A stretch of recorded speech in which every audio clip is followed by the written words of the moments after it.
Hi friends, welcome back to my channel.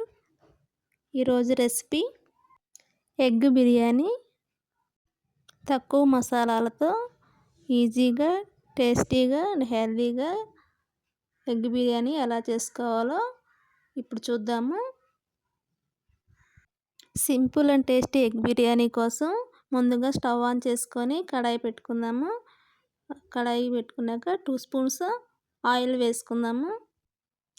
Oil heat అయ్యాక కొంచెం పసుపు వేసుకొని ముందుగా ఉడికించిన ఎగ్స్ని వేసుకొని వేయించుకోవాలి. ఈ ఎగ్స్ గోల్డెన్ కలర్లోకి వచ్చేంత వరకు వేయించుకోవాలి. నేను 3 ఎగ్స్ తీసుకున్నానండి. మీకు సరిపడినన్ని ఎగ్స్ ఎన్ని కావాలంటే అన్ని ఎగ్స్ తీసుకోవచ్చు. ఎగ్స్కి లిమిట్ ఏం లేదండి. రైస్కి తగ్గట్టుగా ఎన్ని ఎగ్స్ కావాలంటే అన్ని వేసుకోవచ్చు. ఎగ్స్ గోల్డెన్ కలర్లోకి వచ్చాక ఎగ్స్ని తీసి సపరేట్గా వేరొక ప్లేట్లో తీసుకుందాము. ఇప్పుడు అదే కడాయిలో మసాలా దినుసులు వేసుకుందాము. లవంగ, చెక్క, యాలకులు, బిర్యానీ ఆకు అన్నిటినీ వేసుకోవాలండి. ఇవి కొంచెం వేగాక ముందుగా కట్ చేసి ఉంచుకున్న ఆనియన్స్ని కూడా వేసుకోవాలి.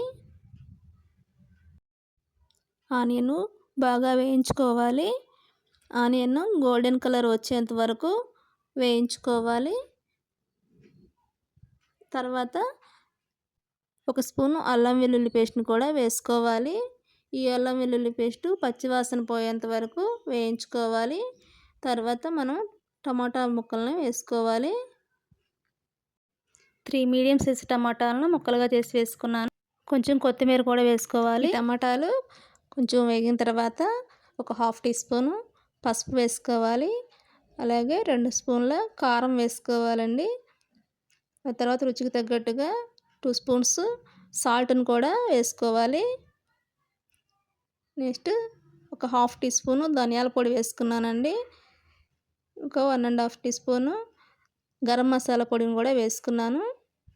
ఈ మసాలాలన్నీ మిశ్రమానికి పట్టే విధంగా కలుపుకోవాలి.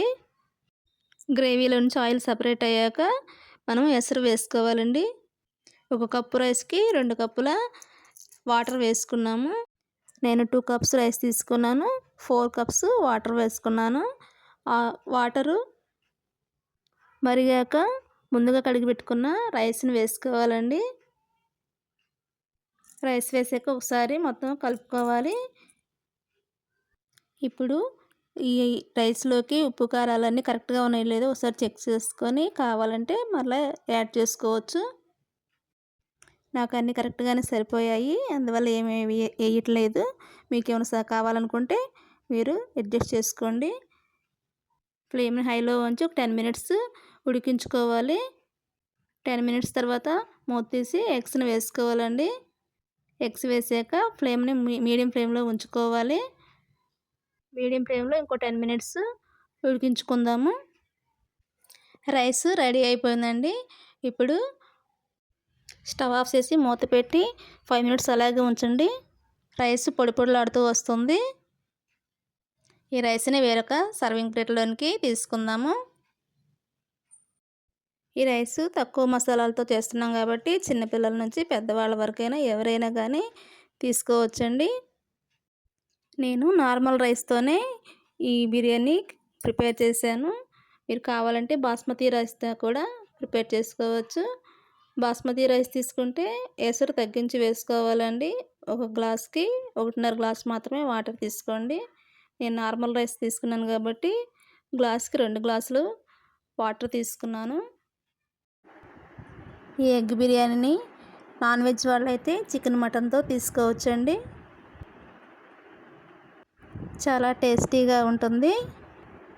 నేనైతే రైతాతో సర్వ్ చేశాను. వెజ్ వాళ్ళైతే రైతాతో తీసుకోవచ్చు. చూసారు కదా అండి, ఎగ్ బిర్యానీ రెసిపీ ఎంత సింపుల్గా టేస్టీగా వచ్చిందో. ఒకసారి తింటే మళ్ళా ఇలాగే చేయమని అడుగుతారు. అంత టేస్టీగా ఉంటుంది. మేము చేసిన పద్ధతిలో ఒకసారి ట్రై చేయండి. మీకు ఎలా కుదిరిందో కామెంట్ చేయండి. ఈ రెసిపీ నచ్చితే లైక్ చేయండి. మీ ఫ్రెండ్స్ అండ్ ఫ్యామిలీ మెంబర్స్‌కి షేర్ చేయండి. కొత్తగా చూసేవాళ్ళు మా ఛానల్ని సబ్స్క్రైబ్ చేసుకోండి. వీడియో చూసి లైక్ చేయటం మర్చిపోకండి. మరొక మంచి రెసిపీతో మరలా కలుద్దాం.